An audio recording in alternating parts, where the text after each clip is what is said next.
Welcome into the Bubba's Buffet podcast. We're talking about Cardinal baseball today and maybe some movies. I mean, I got a little popcorn here, so let's go to the lobby. Let's go to my truck where it is currently being blown a little bit side to side by wind. It's like every day, every week in St. Louis, there's a tone. It's either rain and snow, sunshine, or this week it's wind and dreariness. It's like the sun is just slept in today.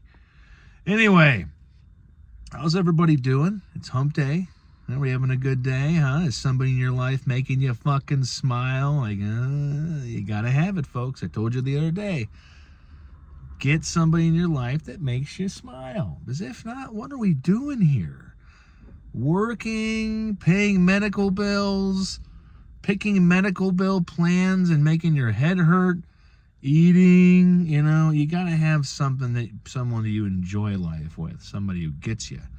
And with that being said, everybody doesn't need a troubling, struggling baseball team in their life. But the Cardinals will be just that, St. Louis baseball fans. And the news coming out this week that new man in charge, the president of baseball operations, Chaim Bloom, will be talking to Oli Marmol, the manager, about an extension. And fans right now are like, what? Oli Marmol? I mean, he's had, the 2022 playoff season, and then it's not much. But as a guy who's been a critic of Marmol and kind of been in a little bit of Switzerland about him, and now kind of edging towards, I think he's doing the best with what he's got. I mean, nobody thought, he didn't think, a manager can't expect to have, Paul Goldschmidt, Nolan Arenado just derail offensively. And after that 22 season where you lost Pujols, who was a bolt of lightning in the second half. And yeah, 23, 24, and 25 are playoff-less years, but I don't think that has anything to do with, obviously it was the previous boss in town, John Mozeliak, not wanting to start the rebuild earlier. Because fans hear rebuild and they just get a little, spooked out. Like, if they don't do this mediocre win 75 to 82 games a year is just going to continue.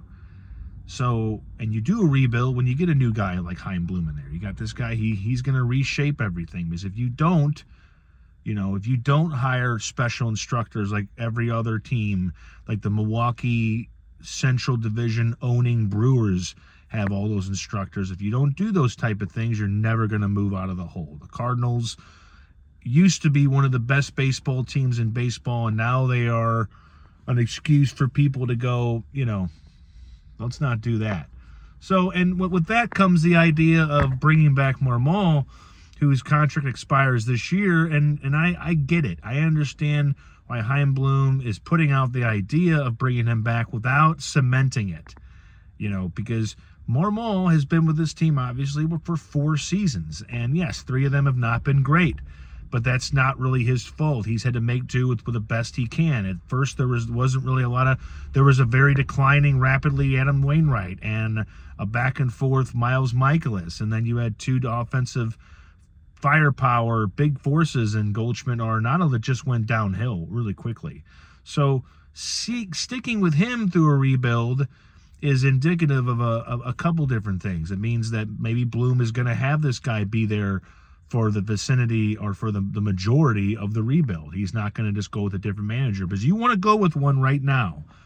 You don't want to rebuild a roster, rebuild an organization, and then go, okay, we're going to get a different skipper, a different manager. So if he does stick with Marmol after the 2026 season, that's indicative that he wants this guy to lead this roster. And, I think it's a good decision.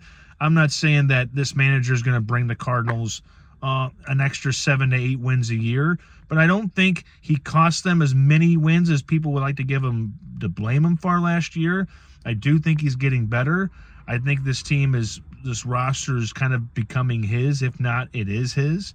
And so you have to have that rebuild process with a whole new manager if you bring somebody else in. So I don't think it's going to be like a 3 or 4 year deal, but I can see him being offered if they make necessary steps, and that just means maybe they play better baseball and they get more out of a prospect, a young player like Jordan Walker, Nolan Gorman, than they would have gotten the year before. And that's where a manager can come in, because he can kind of make those supplemental changes. He can inspire his coaches, his instructors to kind of make, the necessary changes to the players. So I would think a 1 or 2 year deal, and it's not going to be a 1 year deal. That's a parachute. But I don't think it's going to be a 3 or a 4 year deal. I think it's going to be more like a 2 year extension. And then that gives him, this season and then 27 and 28 for him to kind of make his moves. But yeah, I think fans are going to rip it apart.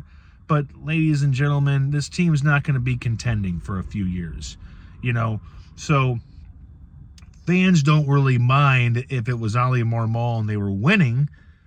And it's just the fact that they're winning or losing. I mean, the manager there doesn't really make a difference unless it's a fan favorite. But having Bernie Miklasz, the esteemed Bernie Miklasz, who you should be reading at STL Sports Central, you have to. I think you get one of his free articles every week, but you get all of his 5 videos. And I think his videos, he shines. And he talked about Marmol and how it's just, the perception around town is that fans are just a little unhappy, but that's mostly with where their team's at. It's not like they're just really focusing all their angst on Marmol. If they go back to being a 90-plus win team, all this shit goes away. Winning cures everything. Not really a different manager unless that guy's got a magic sauce. It's not like a guy can just come in and treat this team like a pot of spaghetti. Oh, it just needs a few little seasoning touches and we're right there. No, you're not. So I don't have a problem with the extension. I think that Bloom is kind of attaching himself to Marmol because of his connection to this current team. And I think he wants to see what Marmol can do with a smaller payroll, with a little more adversity, with the back against the wall. So, yeah, why not? And I mean, a few months ago, you would have thought the Blues were in a better situation than the Cardinals, but the Blues are just like, they could be looking at a rebuild. They could be looking at a retool, especially coming into a season where they were expected to be at least somewhat moderate playoff contenders, and they are not. They are bad. Poor head coach is getting a house built in Kirkwood, and I think that thing better be stocked with lots of bourbon for that coach to come home to and drink every night. So that's my sports talk. I think the Oli Marmol extension is a good idea. I mean, you can pick them apart, but with this particular team, especially for the next couple years, it's not going to be a big deal. And they give them a 2 or 3 year deal. It doesn't mean they can't fire them. Money's not guaranteed. It's like, football. They have a big contract. Quarterback hurts himself. They let him go, and all that projected money goes away. So that's the Cardinal news as we dip into the winter meetings here in December. And I'm sure you're going to see some action. Brendan Donovan's been the most talked about guy on the free agent wire. I do think he gets moved. I do think that there's a good chance Wilson Contreras gets moved. I think the guy that may not get moved is Nolan Arenado, just because what does he give a new team? What does he give a new team other than that team having a hope like ever that he is just going to reform himself and become a great hitter again? I mean, great defense does not make 22 to $27 million worth it. So Cardinals will have to send money to a team like they did with Sonny Gray. They'll have to send more because Sonny Gray is still viable. Nolan Arenado is not. And so this could be an active month for the Cardinals. The team could look a lot different when 2026 finally clocks in. On the entertainment side of things, we switch the page here as we reach the 9-minute mark. I'm Dan Buffa. This is Buffa's Buffet newsletter. If you've read me before and you're just fucking tired of me, you're like, gosh, he's still talking. You've read my stuff at KSTK.com, StLouisGameTime.com, where supposedly John Hamm thinks that we're related. I haven't investigated that because I'm just going to go off the fact that I'm related to Don Draper and call it a day. I wrote for, like I said, KSTK for almost, 8 years. And then I had another solo website because before Substack really came in the last 5 years, the hot blog site was WordPress. And you'll see a lot of the websites out there have a WordPress, software, Jetpack software. That was what I had from 11 until, well, it's still there. I just haven't put new content on there. But the Buffa's Buffet Substack newsletter, dailydoseofbuffa.substack.com. come check it out. Come get some. I just got somebody I really like to get access to it, and I kind of apologized to her. I said, I'm sorry. You're going to be privy to some thoughts that maybe you didn't really know. Who needs a letter from a guy to his cats about telling them to shut up? Who needs, a Starbucks rant? And in addition, with the entertainment and the movie and the TV show news. Here's the show you should watch. Here's the Starbucks drink you should have. Here's the burger you should have. It's just, that's what I do, though. It gives me a lot of pleasure, and it helps me figure out, this is going to sound so like philosopher-like, but it helps me figure the world out, and it helps me figure out my place in it by taking an issue or taking a topic and just dishing my thoughts on it. It helps me come to terms with what I think and not just, well, what somebody else thinks. Let me just recycle that and use it as my own. So this is what I do, and I hope you tune in. I hope you watch. Today was mostly baseball. The movie world, again, it's a lot of screeners to watch. I don't like watching them alone. It's fun to watch a new movie with somebody. I think you can rewatch a movie by yourself because you know what it is and you know how it's going to be. I rewatched Materialist last week with somebody. That was nice because I watched it and I got to see their reaction to it. I got to wait for them to get all the spots, and especially when, Chris Evans, man, who I think does some of his best work in that movie. When any romantic is going to love the end of that movie, and I'll just spoil some of it, where he just kind of looks at a girl and, she asks him, why do you love me so much? And Chris Evans just goes, I don't know, I just do. And he goes, I'm a beggar for you. He's like, when I look at you, I see grandchildren, I see old age, I see wrinkles, I see, and I was just like, man, it's the closest I'm ever going to feel to Captain America. The closest I'm ever going to feel to Chris Evans, because I was like, buddy, your character in that movie and me are on the same page. I am a hardcore romantic. Doesn't always help me, but it doesn't hurt me. I think that, there's a lot of guys out there that just kind of suck, and I try to be the opposite, because all those guys set the good guys back.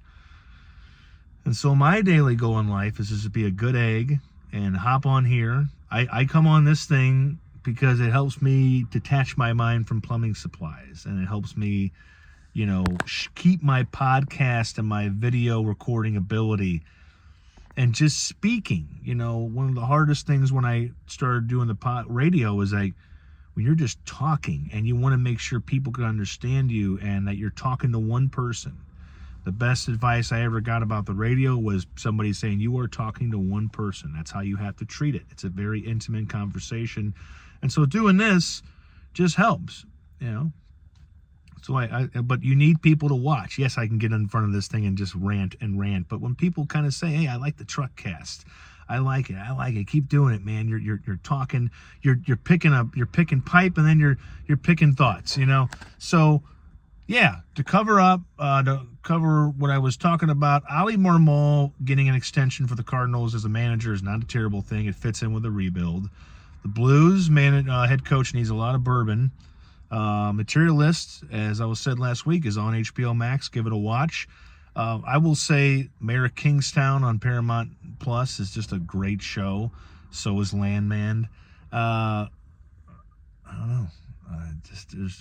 I can go with all these movies that can be rewatched, but that would be a whole another 15 minutes. And we're almost up to 15 minutes. See?